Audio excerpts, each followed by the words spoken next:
Reetha. Reetha Mary, അങ്ങനെ എന്റെ പേര്. എവിടെ നിന്നാ? ഞാനിപ്പോ ഡൽഹിന്നാ വരുന്നത്. അവിടെ സെമിനാരി സ്കൂളിൽ നിന്നും ഫാദർ മാത്തമ്പറമ്പിൽ എന്നെ കാണാൻ പറഞ്ഞയച്ചതാണോ? അല്ല, ഞാൻ വേറൊരാളെ അന്വേഷിച്ചു വന്നതാ. ആരെയാ? ഒരു ഷാനു സുലൈമാൻ. കഴിഞ്ഞ വർഷം ഇവിടെ ഡിഗ്രിക്ക് പഠിച്ചിരുന്നു എന്നാ പറഞ്ഞത്. അതെ, പഠിച്ചിരുന്നു. അയാളെ ഒന്ന് കാണാൻ എന്താ മാർഗം?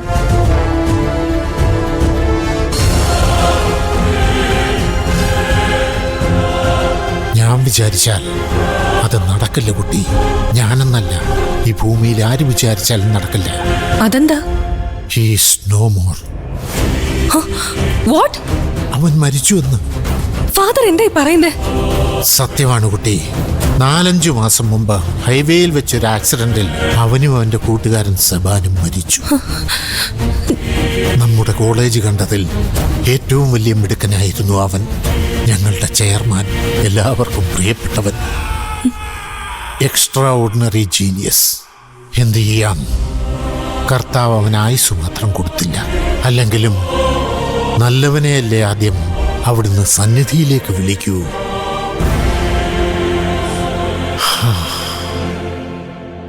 കുട്ടി എന്തിനാ അവനെ അന്വേഷിച്ചു വന്നത്? കൊല്ലാൻ. എന്താ എന്താ പറഞ്ഞേ? കൊന്ന് കൊടലുമാല പുറത്തെടുക്കാൻ. കുട്ടി എന്തൊക്കെയായി പറയുന്നേ?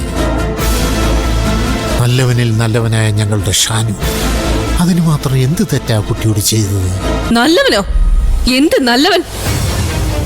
ഷാനു സുലൈമാന്റെ കാര്യം തന്നെയാണോ ഫാദർ പറയുന്നത്? അതെ, അവന്റെ കാര്യം തന്നെയാ പറയുന്നത്.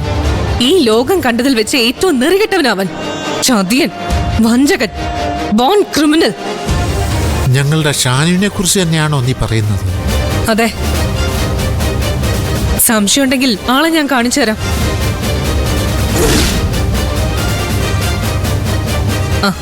ദാ.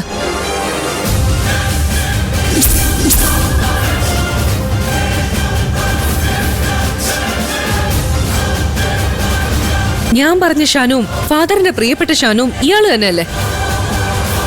ഫാദർ എന്താ ഒന്നും മിണ്ടാത്തെ? ഇത് തന്നെയല്ലേ ഷാനു? അതെ,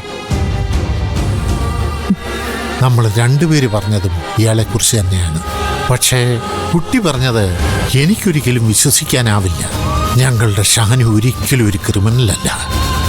അവനെ സ്നേഹിക്കാൻ മാത്രമേ അറിയൂ. ഞാൻ തെളിവുകൾ കാണിച്ചാലോ? എന്ത് തെളിവുകൾ?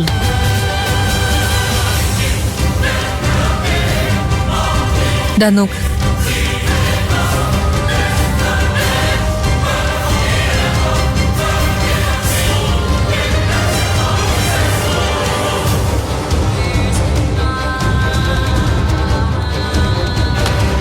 ഇനി ഫാദറിന് കേൾക്കണ്ടേ അവന്റെ യഥാർത്ഥ കഥകള്?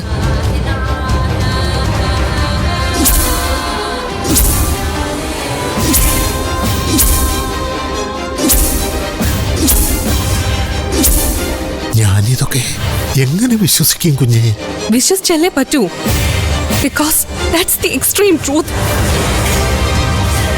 ദൈവം എന്നെ വല്ലാതെ തോൽപ്പിച്ചു കളഞ്ഞു ഫാദർ.